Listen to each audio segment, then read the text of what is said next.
நேற்று இரவு ஒரு காணொளி பார்த்தேன்.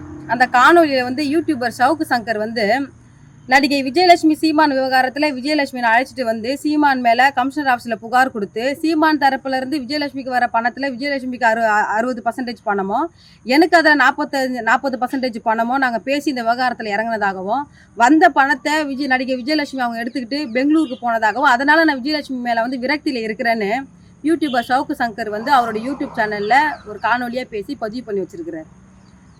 ஏற்கனவே இந்த யூடியூபர் ஷவுக்கு சங்கர் வந்து நீதிமன்றத்தில் இருக்கக்கூடிய பெண் ஊழியர்கள் குறித்து அவதூறாக பேசினதுக்காகவும் காவல்துறையில் இருக்கக்கூடிய பெண் காவலர்கள் குறித்து இழிவாக பேசி அவதூறு பரப்புனதுக்காகவும் புகாராகி அந்த புகாரில் கைது செய்யப்பட்டு சிறையில் குண்டர் சட்டத்தில் உள்ளே இருந்துட்டு களி தின்னுட்டு இப்போ வெளியே வந்திருக்கிறேன்.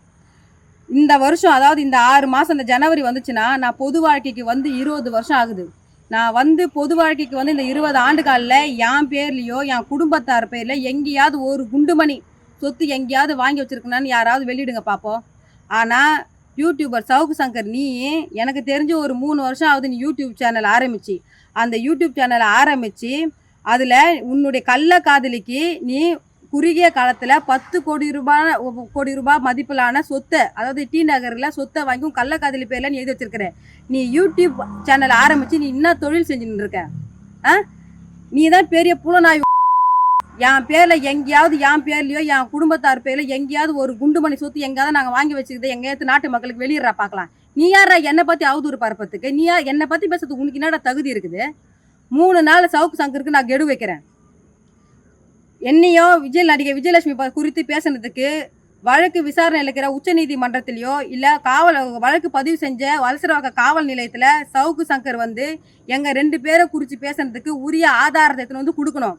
அப்படி கொடுக்கலன்னா உயர்நீதிமன்ற நீதிபதி நீதிமன்றமோ தமிழ்நாடு அரசும் தானாக முன் வந்து ஷவுக்கு சங்கர் மீது சட்ட ரீதியான நடவடிக்கை எடுக்கணும்.